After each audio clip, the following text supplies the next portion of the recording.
Section 4 आज discuss करेंगे हम। सेक्शन 4 जो है वो हमें 3 चीज़ें समझाता है, 3 एक्सप्रेशंस को समझाता है। Number first is may presume. बहुत सारे सेक्शन में आपको मे प्रिज्यूम दिखेगा और बहुत सारे सेक्शन में आपको शैल प्रिज्यूम दिखेगा। अब सवाल पैदा होता है कि मे प्रिज्यूम और शैल प्रिज्यूम में क्या डिफरेंस है। जब भी इस एक्ट में किसी प्रोविजन में किसी सेक्शन में यह लिखा हो, यह मेंशन किया गया हो that the court may presume, जब भी इंडियन एविडेंस के एक्ट के किसी भी प्रोविजन में किसी भी सेक्शन में आपको मिलेगा दैट द कोर्ट में प्रिज्यूम, इसका मतलब है कि कोर्ट उस फैक्ट को प्रिज्यूम कर सकता है, but the court may presume. The word is may, shall नहीं है, द वर्ड इज मे। जब भी आपको इंडियन एविडेंस एक्ट के किसी भी प्रोविजन में किसी भी एक्ट में मिलेगा that the court may presume, तो इसका मतलब क्या है कि उस फैक्ट में कोर्ट प्रिज्यूम कर सकता है, कर सकता है का मतलब क्या है? मे। ठीक है, there is a difference between may and shall. ठीक है, इसीलिए मे प्रिज्यूम को अलग रखा गया है और शैल प्रिज्यूम को अलग रखा गया। जब भी इंडियन एविडेंस के एक्ट के किसी भी प्रोविजन में आपको मिलेगा that the court may presume, इसका मतलब है तो उस फैक्ट को कोर्ट क्या कर सकता है? प्रिज्यूम कर सकता है, तब तक जब तक कि उसको डिस्प्रूव ना किया जाए, तब तक जब तक कि उसको डिस्प्रूव ना किया जाए, या उस फैक्ट को प्रूव करने के लिए कोर्ट फर्दर एविडेंस मांग सकता है। मैं सेटिस्फाई नहीं हूं, कोर्ट क्या कह सकता है? मैं सेटिस्फाई नहीं हूं, मुझे क्या चाहिए? फर्दर प्रूफ चाहिए। आपको समझ में आ गया? दैट मीन्स यहां पे कोर्ट उसको प्रिज्यूम कर सकता है, जरूरी प्रिज्यूम नहीं करना है बल्कि प्रिज्यूम कर सकता है। आपको समझ में आ गया? यही डिफरेंस है मे प्रिज्यूम में और शैल प्रिज्यूम। शैल प्रिज्यूम का मतलब यह होता है कि जब भी इंडियन एविडेंस एक्ट के किसी भी प्रोविजन में आपको मिलेगा that the court shell presume, तो कोर्ट को क्या करना पड़ेगा? जरूरी वो फैक्ट प्रिज्यूम करना पड़ेगा। आपको समझ में आ गया? Unless and until it is disprove. ठीक है, प्रिज्यूम का मतलब क्या होता है कि कोर्ट पहले से ही मान के चलता है। मैं आपको एक क्लासिकल एग्जांपल देता हूं, सेक्शन 304B आईपीसी आपने पढ़ा होगा। डाउरी डेथ में यह कहा गया है कि जब भी किसी शादीशुदा औरत की मौत हो जाए और उसकी मौत शादी के बाद 7 साल के अंदर अंदर हो जाए and soon before her death, prosecution इस चीज को कोर्ट में प्रूव करने में कामयाब हो जाता है कि जैसा ये जो औरत है इसकी मौत जो हुई है वो शादी के बाद 7 साल के अंदर अंदर हुई है, पहली चीज। दूसरी चीज कि इसकी जो मौत हुई है वो कोई नेचुरल मौत नहीं है, ये किसी बीमारी की वजह से नहीं मरी।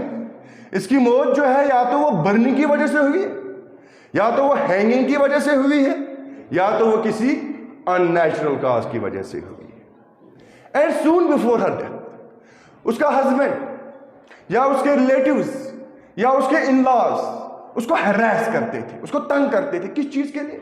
डाउरी के लिए। आपको समझ में आ गया? प्रोसिक्यूशन जब इन चीजों को कोर्ट में प्रूव करे, पहली चीज क्या प्रूव करेगा? 7 साल के अंदर अंदर हुई। दूसरी चीज क्या प्रूव करेगा?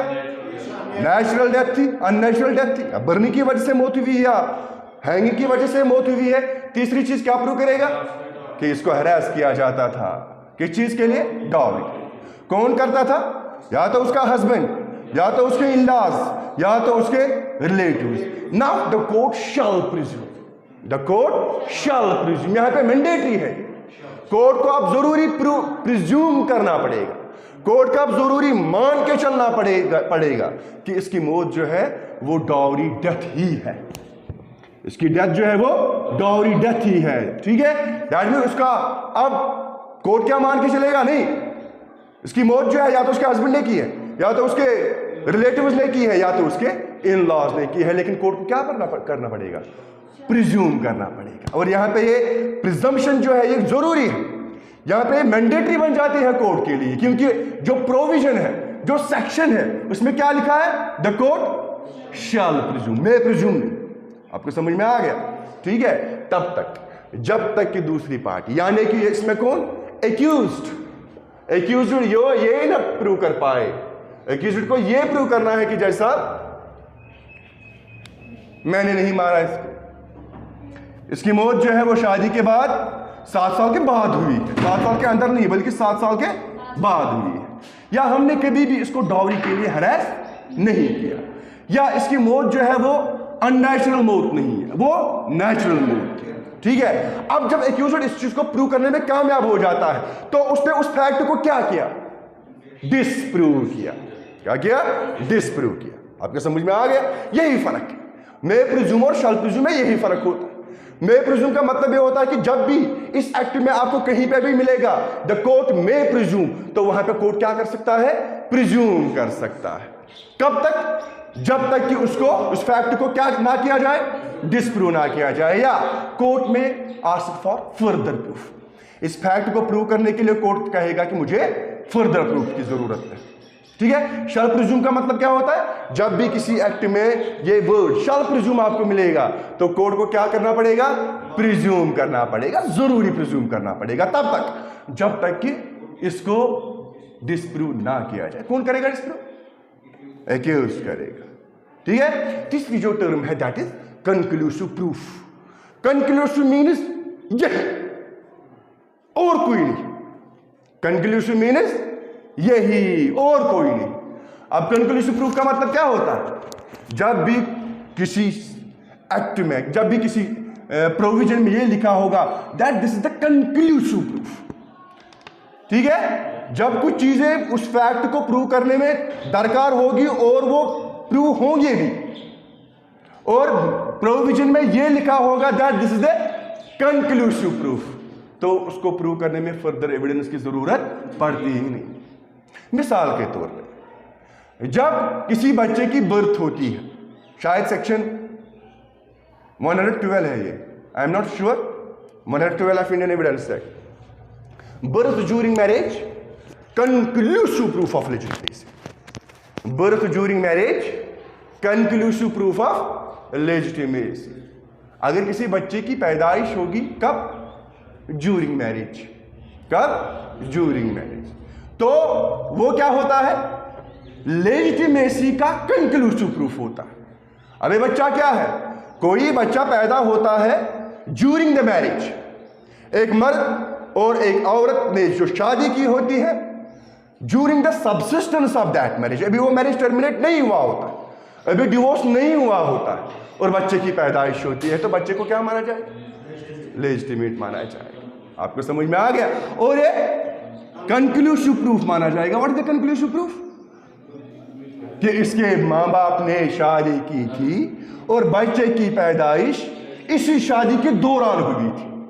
आपको समझ में आ गया? कोर्ट में खाली इस फैक्ट को प्रूव करना पड़ेगा कि जैसा भी बच्चा जो है जिसकी लेजिटिमेसी का मसला कोर्ट में चल रहा है, ठीक है, इसके माँ बाप जो है उन्होंने शादी की थी और बच्चे की पैदाइश शादी के दौरान ही हुई थी, during the subsistence of marriage. या अगर डिवोर्स हुआ भी होगा और बच्चे की पैदाइश विद इन 180 डेज हुई है, एक तो ये होता है during the subsistence of a valid marriage, ये कॉमन सेंस है, बच्चा क्या होगा, लेजिटिमेट हो। दूसरी सिचुएशन, अगर मैरिज टर्मिनेट हुआ होगा, मैरिज डिसॉल्व हुआ होगा और बच्चे की पैदाइश कब होती है, within 180 days, 180 days from what, from the dissolution of marriage. Divorce जरूरी नहीं है, खाली डिवोर्स से मैरिज डिसॉल्व नहीं होता है, मैरिज किससे डिसॉल्व होता है, डिवोर्स से भी होता है। दूसरा, दो में से एक पार्टी की मौत हो जाती है, हस्बैंड मुंह दे खानदार, हस्बैंड मुंह दे खानदारी मौत, दैट ऑटोमेटिकली मैरिज डिसॉल्व होता है। और अगर बच्चे की पैदाइश 180 दिनों के बाद हुई है, 180 दिन हमें कहां से काउंट करने हैं, from the date of dissolution of marriage, ठीक है। और 180 डेज में इसकी औरत जो है she remained unmarried, she remained unmarried, उसने दूसरी शादी नहीं की, बच्चे की पैदाइश कब होती है, within 180 days, then it is also the conclusive proof of legitimacy.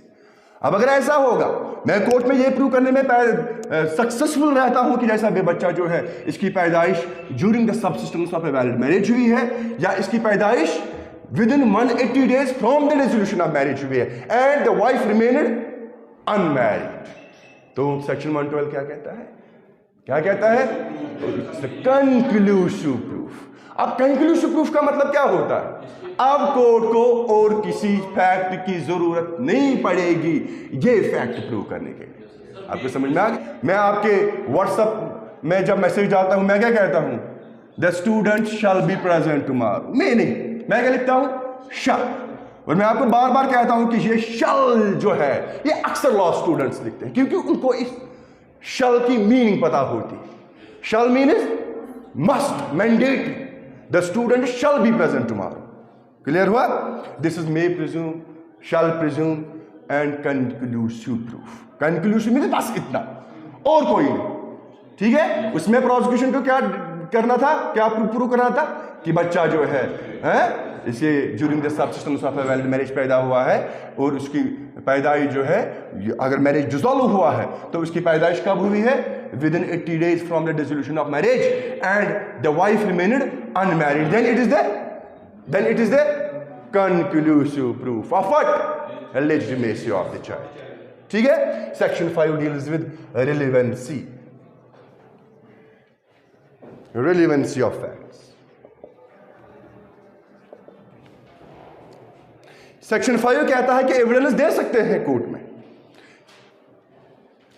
किसकी एविडेंस? किसकी दे सकते हैं कोर्ट में? किसकी दे सकते हैं? फैक्ट इन इशू की दे सकते हैं। डायरेक्ट एविडेंस है, that is a method of proving fact in issue. ठीक है? सेक्शन 5 कहता है दैट एविडेंस में be given of fact in issue and relevant facts. Fact in issue and relevant facts मैंने आपको बताया था।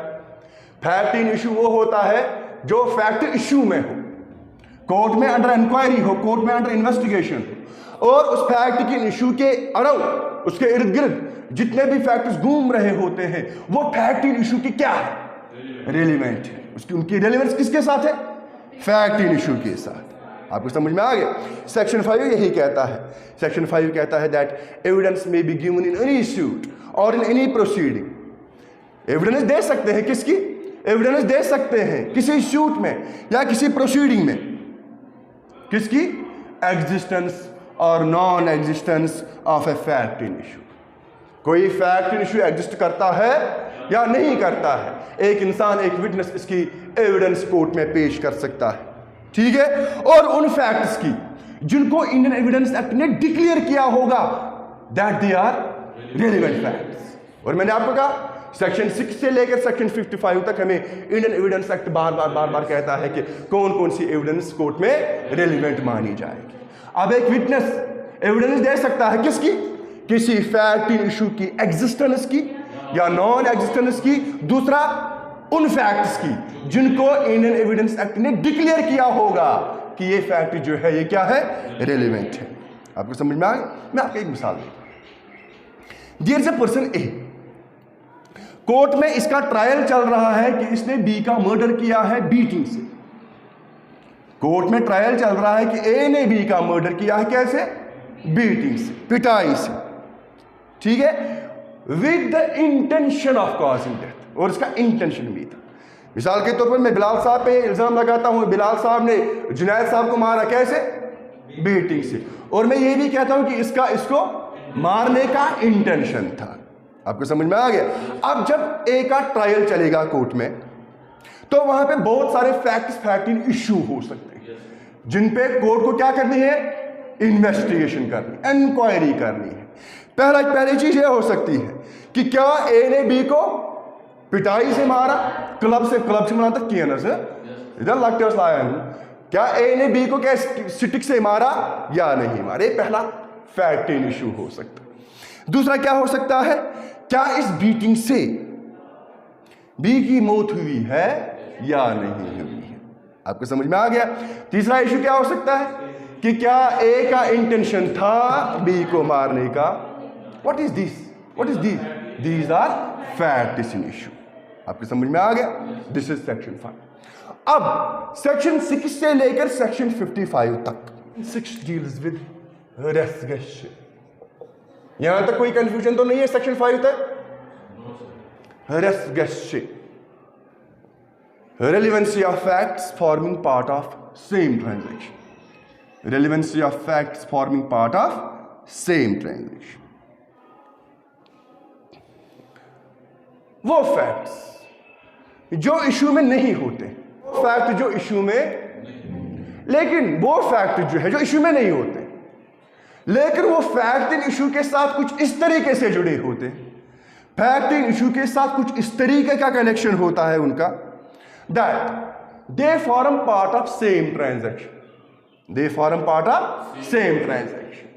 वो फैक्ट जिनका फैक्ट इन इशू के साथ कोई लेना देना नहीं होता, लेकिन फैक्ट इन इशू के साथ उनका कनेक्शन कुछ इस तरीके का होता है, they are so connected with the fact in issue that they form the part of same transaction, they are relevant, they are relevant। आपको समझ में आ गया? फैक्ट्स, क्योंकि उन फैक्ट्स का फैक्ट इन इशू के साथ कोई रेलेवेंसी नहीं होती है, अब वो रेलेवेंट माने जाएंगे? रूल के हिसाब से वो रेलेवेंट है नहीं, क्योंकि उनका फैक्ट इन इशू के साथ।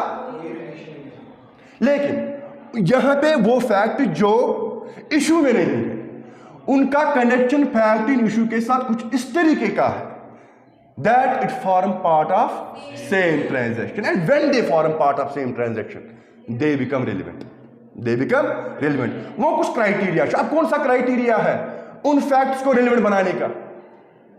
उन फैक्ट्स को रेलेवेंट बनाने का कौन सा क्राइटेरिया है? क्राइटेरिया एक ही है, क्या?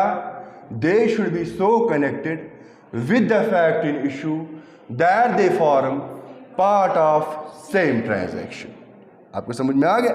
मिसाल के तौर पे देयर इज अ पर्सन ए, इस पे एक्यूजेशन है, इस पे इल्जाम है कि इसने बी का मर्डर किया है बीटिंग से, ठीक है? अब जो भी ए ने किया था या कहा था, या जो भी बी ने कहा था या किया था, ठीक है, एग्जाम्पल समझ लेना, जो भी ए ने किया था या कहा था, या जो भी बी ने किया था या, अब जहां पे मर्डर हुआ है वो किसी मार्केट में हुआ है। सिंपल सी बात है, मार्केट में कौन होंगे? मार्केट में कौन होते? देखने वाले, तमाशा देखने वाले, बाई स्टैंडर्स। उनको क्या कहते हैं? बाई स्टैंडर्स, ठीक है? अब बाई स्टैंडर्स ने जो भी कहा था, इस इंसान को मारने से पहले या मारने के बाद, उन फैक्ट्स का कनेक्शन इसके साथ नहीं है। वो फैक्ट्स फैक्ट इशू के साथ कनेक्टेड लेकिन है, लेकिन है। क्यों है? क्योंकि ये एक ही ट्रांजैक्शन बनाते हैं। क्या बनाते हैं? एक ही transaction. What is the transaction here? Whether A had murdered B or not, this is the transaction. आपको समझ में आ गया? अब ए ने इस बी को मारने से पहले जो कहा था या जो किया था, या मारने के बाद जो कहा था या किया था, आपको समझ में आ गया? मिसाल के तौर पर उसने मारने से पहले कहा था कि मुझे इसे मारना है। कब कहा था? मारने से पहले। या मारने के बाद उसने कहा था कि मैंने उसको फिनिश कर दिया। आपको समझ में आ गया? या बी ने मरने से पहले कहा था वो बंदा जो है ये मुझे मारने वाला है। आपको समझ में आ गया? या वहां पे जो बाईस्टैंडर्स थे उन्होंने मारने के बाद कहा था कि इसने इसको मारा। आपको समझ में आ गया? हाँ, वो फैक्ट्स, उन फैक्ट्स का फैक्ट इशू के साथ कोई कनेक्शन नहीं है, लेकिन यहां पे कनेक्शन है। कौन सा connection? They form part of same transaction, and when they form part of same transaction these facts become relevant. आपकी समझ में आ गया?